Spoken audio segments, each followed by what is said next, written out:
আসসালামু আলাইকুম, সকলে কেমন আছেন? দেশকে বাঁচাতে হলে দেশের অর্থনীতি কমাতে হবে। প্রত্যেকটা প্রবাসীকে 2 মাসের জন্য রেমিটেন্স বন্ধ করে দেন, তাহলে দেশে সঠিক বিচার হবে।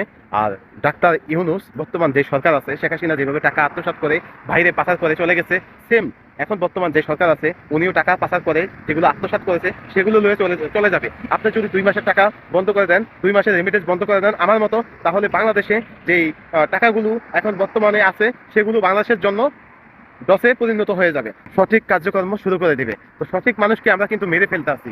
সঠিক মানুষকে আমরা মেরে ফেলতে আসি কি জন্য? কারণ আমরা টেন্ডারবাজি করতে পারি না, চাঁদাবাজি করতে পারি না, সন্ত্রাসী করতে পারি না।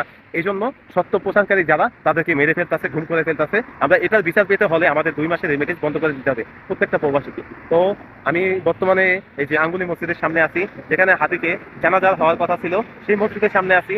আমার বলার কোনো ভাষা নেই, কারণ আমি যে কথাগুলো বলছি আমাকেও হয়তো ঘুম করে ফেলতে পারে। তো আমি ঘুম করে ফেলতে পারে, আমি সেটা ভয় করি না।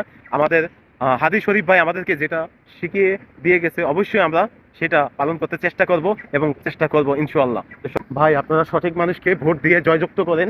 আর 2 মাসের জন্য রেমিটেন্সটা বন্ধ করে দেন। এই যে আমি আঙ্গুলি মসজিদের সামনে আছি, আমি আর বেশি কথা বলতে পারলাম না ভাই। আপনারা 2 মাসের জন্য রেমিটেন্সটা দয়া করে বন্ধ করে দেন।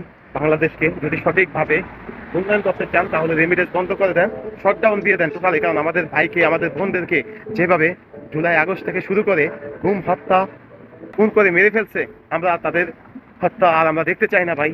আমাদের অনেক কষ্ট হচ্ছে ভাই।